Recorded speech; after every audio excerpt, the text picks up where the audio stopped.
ওই টাইগার গরুর ঘর থেকে আর মুরগির ঘর বানাইছো না? হ্যাঁ, মুরগির ঘর বানাইছি। তো আস্তে আস্তে চিন্তা ভাবনা আছে আর একটু বড় করবো, করবো 1000 মুরগির একটা শেড করবো।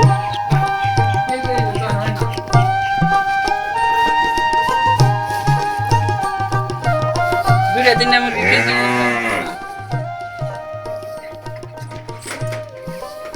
কতগুলো আছে বাচ্চা এখন?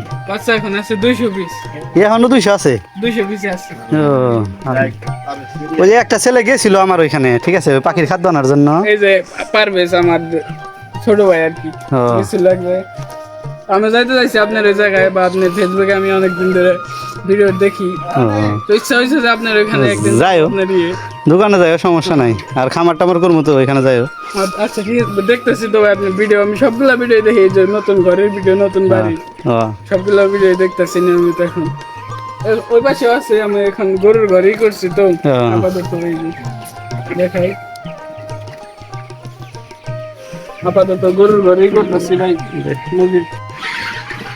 আসসালামু আলাইকুম, সবাই কেমন আছেন? আশা করি সব ভালো আছেন। আলহামদুলিল্লাহ, আমিও ভালো আছি। তো আজকে সাইদুর ভাইয়ের জন্য মুরগি নেওয়ার জন্য আসছিলাম, তো মুরগিগুলো পাইতেছি না।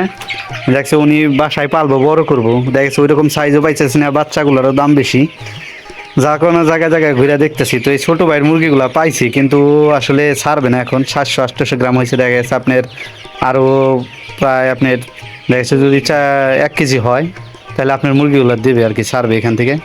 কিন্তু এখন মুরগিগুলো ছাড়বে না, কিন্তু আমাদের এই সাইজের মুরগিগুলোই প্রয়োজন। কিন্তু ভাইয়ের খোঁজ নিয়ে আইছি, ছোটো ভাইয়ের খোঁজ নিয়ে। ছোটো ভাইও আমার জানে যে মুরগিগুলো আমি, এই মুরগিগুলো নেই, এর জন্য খুঁজে আসছি আর কি। এখন কি করার, মুরগিগুলো যদি না ছাড়ে, দেখা যাক আমরা অন্য আর একটা খামারে যাবো সাইদুর বাইরে নিয়ে, যেখানে পাইলাম না। ছোটো ভাই যখন এখন ছাড়বো না, ওর ছোটো খামার যদিও, তো আশা করি আসলে আরও বড় কিছু করবে, ওর চিন্তা ভাবনা। দেখছে এখান থেকে মোটামুটি বুঝতে পারছে না যে আলহামদুলিল্লাহ ভালো কিছু হওয়া সম্ভব। এটা ছিল আপনার গরুর ঘর, গরুর ঘর থেকে এখনও এটারে আপনার মুরগির, সোনালী মুরগির খামার বানাইছে ছোটোখাটো। চারপাশে ওইরকম মানে আটকানো নাই, যদিও শিয়াল আসার সম্ভাবনা নাই। ওই পাশে পুকুর আছে ছোট একটা, আর আপনার টিনের ঘর তো, গরুর ঘর। তারপরে আবহাওয়াটা যে দেখেছে এখন শীতের সিজন না, যদিও ওইরকম সমস্যা হবে না, কিন্তু শীতের সময় এই ঘরে মুরগি পালাটা একটু কষ্ট হবে। দেখেছে এখন গরম আছে, কিন্তু দু একটা ফ্যান দিয়ে দিলে সব ঠিক হয়ে যাবে আর কি। তো আমরা লিটারটা বলছে আজকে পরিষ্কার করুন, লিটার এমনি শুকনা আছে, সমস্যা নাই, ওইরকম গ্যাস নাই। কিন্তু ওই পাশেও আছে।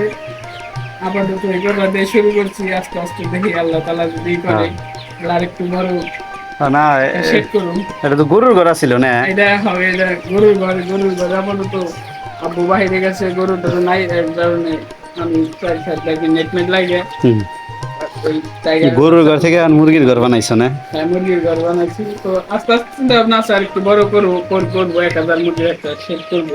আর সোনালি গুলা ভালো, সোনালি পারলো। দেখি পাইলে দেখতেছে সোনালী মুরগি আর 2-3 সেট পাইলে পর দিকে একটু অভিজ্ঞতা হইলে আর এগুলা কি বিক্রি করবা না? এন থেকে কিছু 20-25টা বা 30টা এরকম কিছু কমাইবে নাকি? না ভাই, এখন তো আমাকে বলছে যে একটু না কমাইতে বলছে, 1 কেজি হইলে পরে যে দিছে গ্যারান্টি বিপ্লব না করে বিপ্লব টাকা দিছে। আমি 2 সেট আরেক সেট করছি আরেক ডিলারের সাথে, এখন আমি বিপ্লব টাকার সাথে করতেছি। হ্যাঁ, কিছু 1 কেজি পরিমাপ হইলে মানিকগঞ্জ নিয়ে যাবে। ও, ঈদের মধ্যে বিক্রি করবা না? হ্যাঁ। কত টাকা করে নিছিল বাচ্চা? 60 টাকা উপরে নিছিল বাচ্চা। আর হইলে আপনার আমি পুরাপুরি শীতের সিজনে আনছিলাম, ওই সঙ্গে বাচ্চার দাম 40 টাকা করে আসছিল। এখন তো বাচ্চার দাম বেশি। এখন একটু বাচ্চার দাম বেশি, শীতের ভিতরে একটু কষ্ট হয়ে গেছিল বাচ্চা টিকিয়ে রাখা। তারপরে প্রথমেই তো আরো কম উঠাইছিলাম, তার কারণে আর কি। হ্যাঁ, বুডিং আমি নিজে করছি। আমি হোবার টোবার সবই কিনছি। আপনিও পারবেন, আপনি করেন। 100 বাচ্চার লিগে আপনি 0 বাচ্চা, আপনি খালি উনি বেড়াটা কাটেন না, বেড়াটা কাটলে নেব। মাঝারি বড় 3টা পরিমাপ দুইকে যায়, দুইকে নাকি এবার দেখেন ভাই। তো মুরগিগুলা পাইয়াও আমরা নিতে পারলাম না, তার কারণ হলো ছোট ভাই মুরগিগুলো এখনো দিবে না, কারণ ওর ইচ্ছা আছে ঈদের ভিতরে মুরগিগুলা ছাড়বে। তো আসলে আমাদের চেষ্টা করতে অন্য কোথাও খোঁজার জন্য, তো সাইদুর ভাইকে আজকে মুরগিগুলো দিতে পারলাম না। তো ইনশাল্লাহ কালকে দেখি যদি সাইদুর ভাইকে পারি মুরগিগুলো দেওয়ার চেষ্টা করব। আর ছোট ভাইকে অনেক ধন্যবাদ, কারণ ছোট ভাই আসলে এই ছোট বয়সে এরকম একটা দায়িত্ব নিছে। তো আজকের মতো এই পর্যন্তই। সকলে ভালো থাকবেন, সুস্থ থাকবেন, আর অবশ্যই এই ছোট ভাইয়ের জন্য দোয়া করবেন। আর আপনারা যারা এরকম খামার করতে চান অবশ্যই শুরু করে দিতে পারেন। তো আজকের মতো এই পর্যন্ত, সকলে ভালো থাকবেন, সুস্থ থাকবেন। আসসালামু আলাইকুম।